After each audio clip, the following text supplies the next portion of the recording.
আমি advocate Monirul Islam Mukul, special পিপি, বিজ্ঞ নারী ও শিশু নির্যাতন দমন ট্রাইব্যুনাল মাগুরা।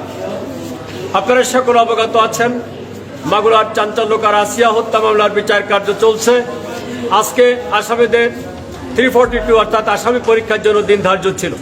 বিজ্ঞ আদালতে আসামিদেরকে পরীক্ষা করা হয়েছে, তারা দোষী না নির্দোষ, এবং তাদের বিরুদ্ধে 29 জন সাক্ষী হয়েছে। তারা সাক্ষ্য যারা শুনেছেন কিনা প্রশ্ন করলে তারা বলেছেন আমরা শুনেছি, নিজেদেরকে নির্দোষ দাবি করে বিচার দাবি করেন।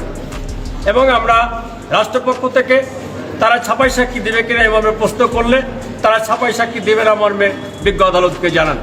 অতঃপর বিজ্ঞ আদালত এই মোকদ্দমার পরবর্তীতে 12/5/2025 তারিখে যুক্তিতর্কের জন্য দিন ধার্য করেছেন। আমরা আশা করছি যুক্তিতর্ক শেষ হওয়ার পর অতি দ্রুততম সময়ে এই চাঞ্চল্যকর মামলা রায় ঘোষিত হবে এবং মাগুরাবাসী একটি দৃষ্টান্ত বা ন্যায় বিচার দেখতে পারবেন। সকলকে ধন্যবাদ।